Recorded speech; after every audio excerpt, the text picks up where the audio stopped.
Are you someone who likes planning? Or are you someone who's like, I could do without this. I don't need to plan. I just want to fly by the seat of my pants.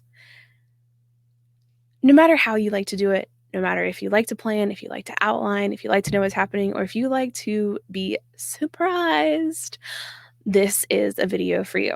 In this video, you are going to hear story planning tips, hacks, tricks, and all the ways that I have figured out how to move myself forward, no matter how scary that blank page is or what I come up against. Ready? Let's jump in. So, first, we have the 3 powerful P's of storytelling. Now, what are those? I am so glad you asked. No, they're not going to make you necessarily a more powerful storyteller. I just need to say that up front. Storytellers get better by practicing and by telling stories. So if you want to be an epic storyteller, tell more stories. Another thing that helps is reading. Read more stories, especially if you are trying to focus on a very specific genre or type of story. If you want to write your memoirs, read more memoirs and figure out what type of memoir you want to write. So, what are those 3 P's? Here they are. Planning. Planning is the type of person who needs to outline everything. And I do mean everything. I like to outline everything. Sometimes, though, I like pantsing. So it's also called a pantser, which, you guessed it, is literally someone who flies by the seat of their pants when they are doing storytelling. And writing and not necessarily everything. You'd have to actually talk to them. I think people sometimes go in stages. So sometimes I'm a pantser, sometimes I'm a planner, and sometimes I'm a plantser.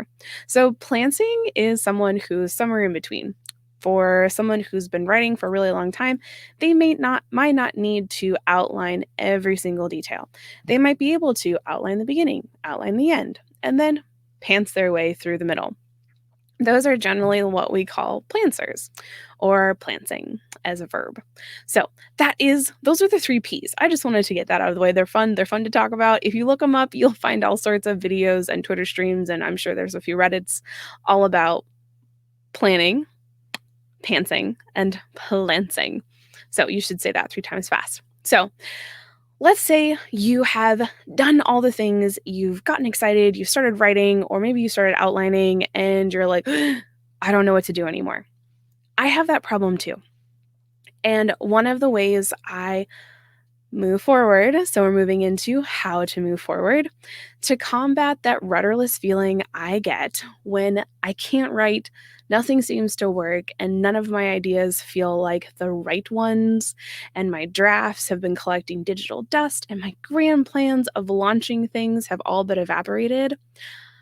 I go back to planning, and I go back to the simple core things that I love about writing and being able to share my knowledge, share my message, and tell all the things I want to tell. So, what I go back to is, what is the thing I'm trying to say? What's the goal of the piece? And sometimes I think about who I'm writing to.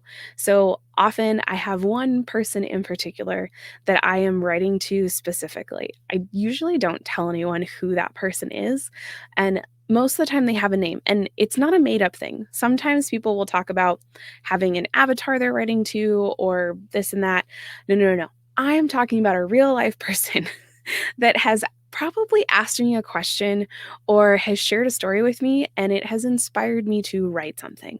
So that is how I have been moving forward when things feel like they're just impossible to do. So let's get into making the plan. Let's talk about making plans when it comes to storytelling projects and planning things. So, regardless of whether you are outlining a story, a memory, or a video that you're going to create, or maybe even a letter that you want to send to someone, I find that when I outline and then draft it, it makes it easier to actually create whatever it is. Now, outlines can take on lots of different things. Maybe it's just something you sketch on a napkin. Maybe it's a drawing or 4 storyboards or just 4 words. I've done outlines where they're really just 4 words. The outline for this video is actually a little bit longer than that because I wanted to make sure I covered everything. And spoiler alert, the slides are kind of an outline. It's kind of why I'm doing it this way. And if you are reading the article that is associated with this YouTube video, you will see even more of my outline. Most of the bullet points are outline, part of the outline, and someday maybe I will do a progression of how I get to all the pieces and how it works. But for today, making the plan for our storytelling projects. It doesn't matter if this is for programming, if it's an activity, if it's for yourself, an individual, if you are thinking about working with a family member, outlining how you want to move forward is like imperative. So outlining isn't necessarily this is what the story is going to be. We're going to talk about this. We're going to talk about this. This is how it's going to end and blah, blah, blah, blah. Sometimes outlining is actually outlining the project itself. So it's identifying what you need in order to be successful in the project. It's identifying the success in the project and what that looks like, and figuring out who you need to plug in to help you complete the project. That is all part of the outline. And when it comes to actually outlining your story, it's kind of the same idea. When you're telling a story, usually there's a problem, there's a solution, there's the characters, that's the who part, and they're all coming together to make this thing work. And you can all lay that out in your plan or outline. So let's go to, what does planning even mean? I've covered this a little bit, but let's think about how you think for a minute. So just ask yourself a couple of questions. When we figure out how we need to see information, or how we like to see information, or how we learn, that's when it starts to become much clearer what our plans need to look like and what our outlines need to look like. So when you're thinking about something you need to do, something bigger than mopping the floor, unless you have to do 5 things before you can mop the floor, do you need to write it down? Is it something where you can just talk to someone about it, talk it through, process, and then be able to do it? Do you like to draw pictures? Like I mentioned, storyboarding. And do you possibly outline with Post-it notes? Yes, this is a thing. I have outlined stories with Post-it notes and scratch paper and pretty much anything I could get my hands on, because I know that I need to write things down. I know that I like drawing things. If I'm designing something visually, like a web page, or I'm doing a page layout for a book, I almost always sketch, and that's an outline.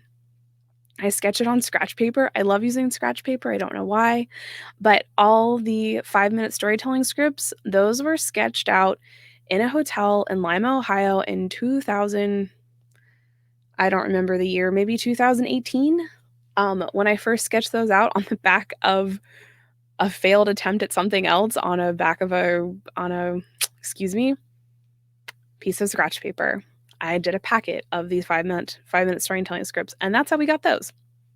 So outlining for me and planning for me happens kind of second nature, which is why I like spending so much time talking about how we do it. So for me, that's what planning is. It's really thinking about and daydreaming and drafting and outlining what a story looks like, or what a project looks like, or what a trip looks like. This is also how I think about travel, as crazy as that sounds. When you are thinking about these questions, ask them of yourself.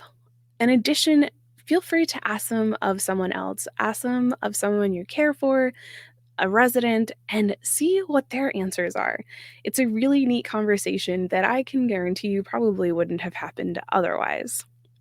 So let's move on to dun, dun, dun, planning prompts, because I know we come here for the prompts. That's really what it's all about. I know this. I know that's why you're here. So planning prompts. Ready for them? Ready. Okay. So planning prompts that I've come up with for this storytelling topic is, how do you like to plan? Which we kind of covered above. You can use, I said above, oh my goodness. So you can use the questions that I mentioned before, do you need to write it down, talk to someone about it, like to draw pictures, or outlining with Post-it notes, as follow-up questions for how do you like to plan. Another question to ask would be, what is your favorite planner or planner type? Planners and are so varied. There are the vertical ones, there's horizontal ones, there's monthly, weekly, daily, all the things. So you can have a conversation around that. And it really brings in a cool element of figuring out how someone thinks, how they learn, how they process information. And this completely, totally can inform care plans. It can change how you interact with someone, and it can change how you ask a question or ask them how they're doing or whatever pertinent information you need from them in a care situation. Conversations like these can help you figure out how to have those conversations better. Next question. Have you always enjoyed planning? If you don't like it, what do you do instead? And of course, having to go back to ancestral and genealogy is, which parent did you get your planning chops from, or lack thereof? I love this question because it gives a person a chance to think introspectively about their family, about family character traits, and to maybe try to identify some patterns and see who they might have gotten their planning things from. So that's it. That's all I have. I hope you have enjoyed this video, and I hope you have gotten something out of it to go start a storytelling conversation with someone else, or begin outlining and planning your next story project. If you have questions, comments, suggestions, please feel free to put them in the comment box. Don't forget to subscribe to this channel and check out whatever video. I can't do that. Whatever video I'm suggesting right now. I hope you have a beautiful, wonderful, incredible day. And until we talk again, happy writing.